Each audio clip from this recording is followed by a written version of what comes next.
Hello and welcome to Letters from Nowhere, a history mystery podcast where I present letters written by notable people throughout history, and it's up to you to figure out who the author is. My name is Allie, and I'm your host as we take a deep dive into the lives and emotions of some famous names. Before we get started, here are some ground rules. Rule number 1. These letters are fictional and written as I perceive the historical person. My basis for their feelings and emotions comes from the existing writings about them and their own personal words.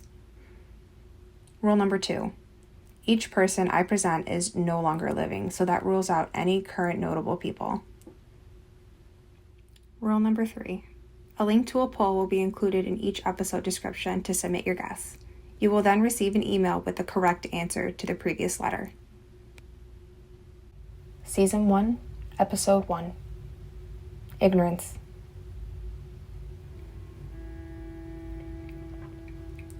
Dear Mother, this is the last letter I will ever write.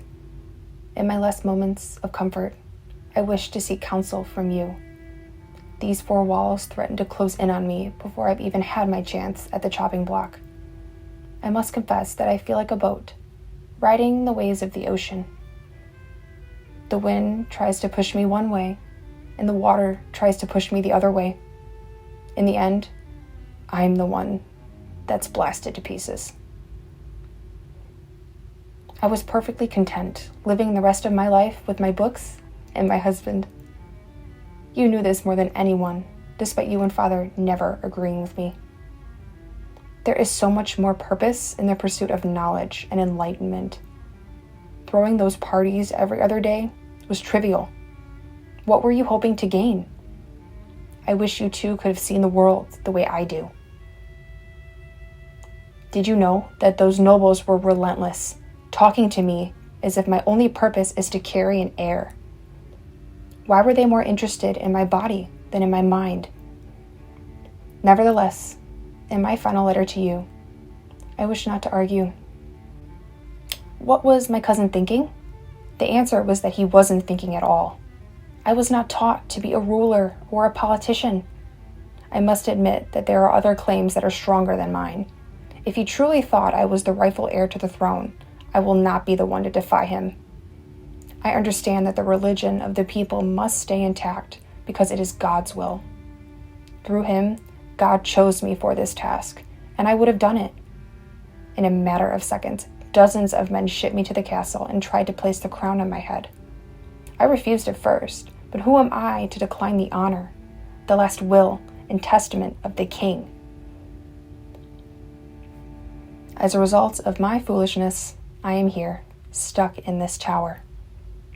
I thought the new queen would take pity on me. We're family after all. As a fellow educated and enlightened woman, I was so sure she'd see reason and let me go. We were taught by competent tutors in all the correct subjects, from literature to mathematics.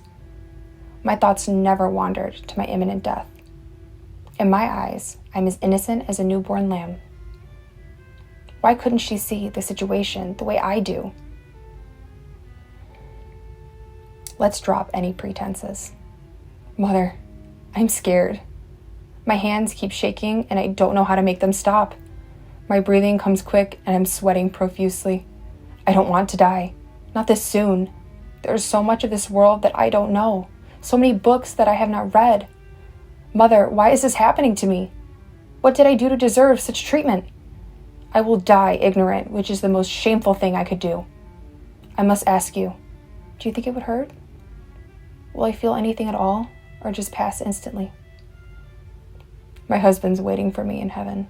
At least I won't be alone. My last wish is for you to pass a message to my sisters. Please tell them to never assume what other people tell you. Always find out for yourself. Loyalty and love are finite, but knowledge is forever. Your status will not spare you from atrocity. My last piece of advice to you: never, ever be ignorant.